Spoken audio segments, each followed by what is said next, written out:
Previously on Break the Cycles, we rode through Nicaragua and visited Volcantalica and a bat cave on the base of the mountain. This was a really tough trail, especially on a fully loaded bike.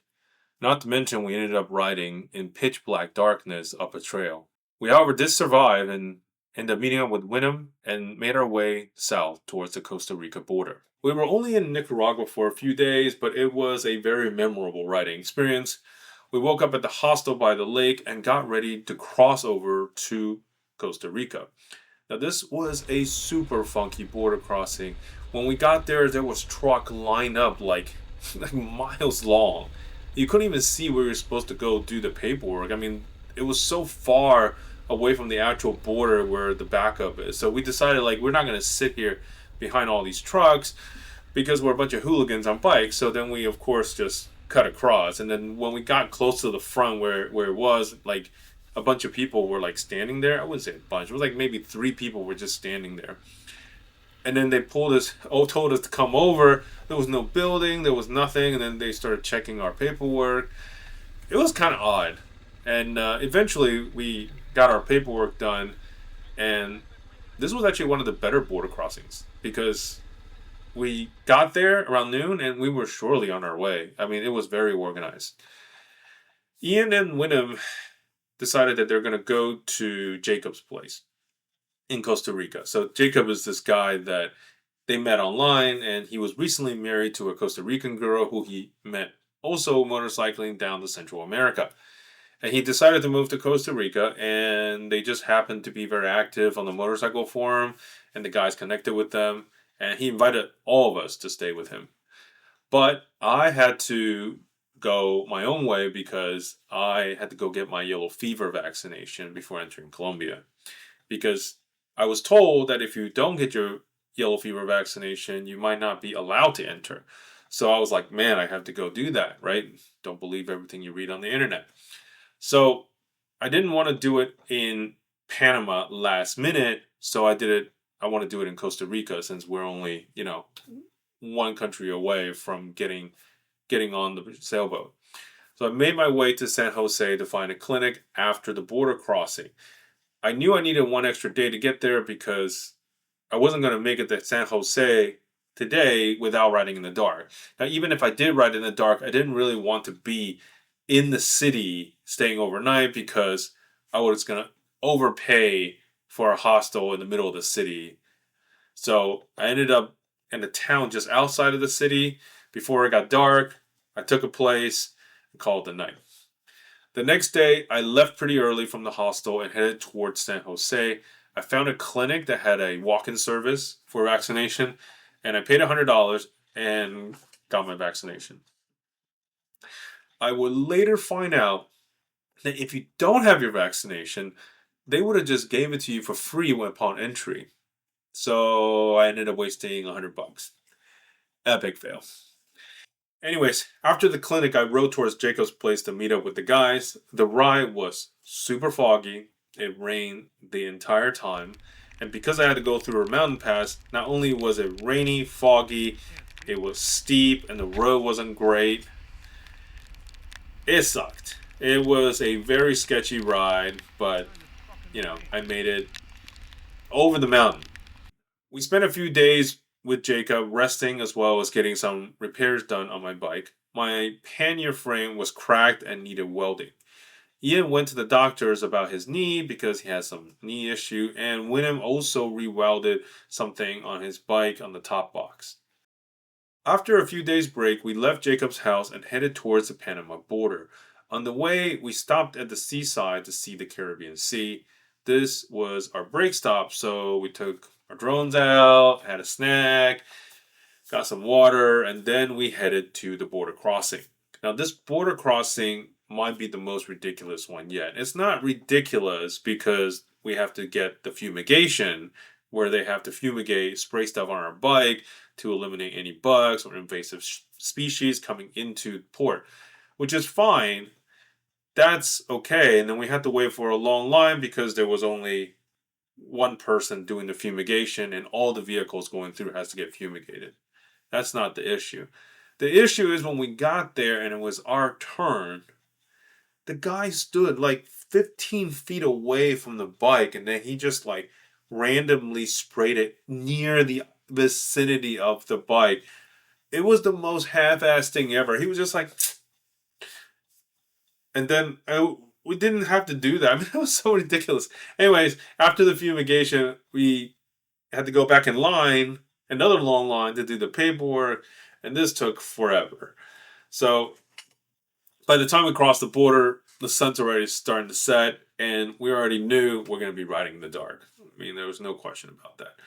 Now, as we rode south, it was not only getting dark, but it was getting super, super windy.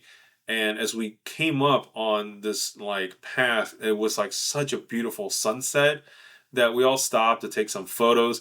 And Ian took a photo of me on my bike that is absolute magazine cover worthy. And then we continued on, and of course, we're riding in the dark, heading to our campsite. Now, luckily, the roads were well paved. Like Panama, the roads are fantastically well paved in at least most of the highway areas. And as we riding through the night, it wasn't really like precarious. It was just kind of like night riding. It wasn't bad, especially we're all, in three of us. So we ended up at Cangilones de Gualaca. This is like a slot canyon swimming hole. I guess it's pretty famous. So like you got like two like rock formations that runs along this canyon, and then you have the water river running through it, so you can jump in and swim and etc. The current's pretty fast, but it's a swimming hole. The next morning, we packed up and rode all the way to Panama City. Now, Panama is like a mini USA. Now, there's Target, there's Walmart, there's Best Buy. Every single chain box store you can imagine. We passed one after the other and one strip mall after the next. It was like going to the Midwest. It was so weird. When we got to Panama City, we found a hostel south of the city. It is usually you meet like tons of traveler in hostels, just like any of these gathering locations, you meet a lot of people. Now, this was obviously no exception. We met also one other person who's actually going to ship the bike on the same boat that we're trying to board. So that was kind of cool. So we spent one day doing some paperwork, the next day doing our laundry. We packed and get ready to cross the Darien Gap on the sailboat. Next day, we rode north to the northern Panama coast, just slightly northeast of where we were staying in the Panama City. And this is, of course, on the Caribbean Sea, right? To board the Stahlratte or Stahlratte. It's a 131 feet German sailboat. It is not a very long ride in terms of miles, but it ended up raining quite a bit when we're headed there. And we ended up stopping under an overpass to put on our rain gear. And then me and Wyndham got our waterproof motorcycle gloves out and we were putting them on. And we look over at Ian. And at first I was like, what the heck is he doing? And then I see him putting on these blue latex cleaning gloves as waterproof gloves. Are you washing dishes? What are you doing? Are you washing dishes? So after I've done bullying him, we turned off the highway and headed towards the coast. We rode fairly long distance in the back road. Like we got off the main highway and then we got on the back road. It was still pretty relatively well paved, but we eventually reached a pier. And if you've ever been to a boat dock or a modern pier, this was not it. I mean, this was very old. You got one concrete path that is the dock, and then everything else is just sand, right? So when we got there, of course, our boat is already tied up on the only dock there was. And we rode up on the concrete platform, and tons of people else were waiting, and we just kind of waited for them to load the boat with all the stuff that we need for the next couple days, get some other stuff done, look through our paperwork. And then after it's all ready, we went up one at a time, and we have to unload all our boxes. Anything that we can take off the bike, we took off the bike, make the bike as light as possible, and then they hoist the bike up on a halyard, and then they put it onto the top deck. Once they put it on the top deck, they took all our bikes and they line it up on the port side, and then they threw a tarp over it and then bungee the whole thing onto the railing, and then we were ready to go. The next day, the captain took us to San Blas Island. Now, San Blas Island is a small group of islands just north of where we got on the boat. And this is also referred to as the archipelagos. And this was just like 15 miles north offshore, but of course, we're on a sailboat and we're going pretty slow. It took about 2 hours to get there.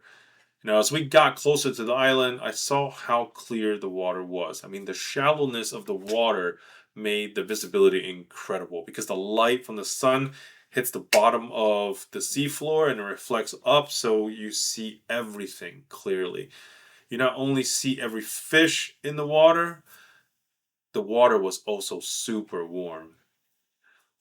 When we finally arrived to anchor the boat, the captain took a deeper channel because it's a very large boat and a very long keel. So we have to be in between the islands where the channel is the deepest. And once we got there, he's like, "You can either swim or you can wait for us to prep the boat, and then one of the guys will take you on on the dinghy to whichever island you want to go to, or you can just swim there because they're not really that far away." And of course, most of us did not wait. We all just decided to swim. Um, we also asked the captain if we could fly our drone because I mean this was absolutely beautiful. We're like, we gotta fly our drone. He's like, "Nope, you're not supposed to. But if I don't see it, I don't care what you do." So pretty much that's a yes, do whatever the fuck you want, just don't be stupid. So me and Ian went and packed our drone in the dry bag, and we put everybody else's phone in the dry bag. I think we had like one or two dry bags that we were using, and then we like swam the cross. And we grabbed some spins, and then we got to the nearest island. Now these drone shots were some of my most impressive shots from the drone. I mean, this was absolutely fantastic. Now, once we finished our drone shot, we decided to try to get a coconut from the tree. I mean, this was just ridiculous. It was pointless because we also don't have a knife to cut the coconut, even if we get it down. And it was just, we spent a bunch of time just jumping on the tree, but that was it. Afterwards, we visited all the surrounding islands. And they were all very clustered together. We kind of just, got our fins, we kind of swam, took some photos in the water, and the water was just crystal clear. And we had lunch on board soon after with light pasta and a fish. And in the afternoon, we also continued to explore the nearby islands. More snorkeling, more swimming, more hanging out on deck. And then finally, at the end of the day, we get back on the boat, had a Caribbean lobster meal for dinner, and then we hung out till midnight before we all headed to bed. Now, the next morning, I was the first one up, other than, of course, the crew and the captain, because we were already underway. I could hear the engine puttering. So I got up, made myself some tea, and got to the deck. And then I saw a pod of dolphins swimming alongside the boat. It was absolutely beautiful. Took my phone out, started recording, and then eventually, in about an hour later, everybody ended up getting up. This was actually a very long passage, and we were on this passage for most of the day until we basically landed in the heart of the Darien Gap on this town, but on the Colombian side called Sapsuro. We had some lunch on board while the boat was anchored. Once we got to Sapsuro, then we took turns diving and swimming off the Do it! pulpit of the boat. And then after a few hours of just hanging out, lunch, resting, we finally went to shore in a dinghy to get our paperwork completed. And we hung out in the beach resort for a little bit. It was a very relaxing 2 days already. And at the end of the day, we actually found some people playing volleyball on a small island, and we literally like took the dinghy and then like stopped on the island and then just jumped in and started playing volleyball with some random strangers. Finally, on the third day, we got to the town of Turbo, Colombia. We all took our obligatory group photo as we disembarked. Once all the bikes were unloaded and we got our gears packed, we were ready. Now, I love traveling with Wyndham and Ian, but I also want to be on my own, experience more solo traveling, and then have my own stories and meet new people. And the boys had exactly the same thought. Like, and this wasn't just like me. So everybody decided that this is a good place that we kind of split up. I mean, we spent a good like 2 months together with each other, like day in, day out, 24/7. So um, we're ready to go off on our own.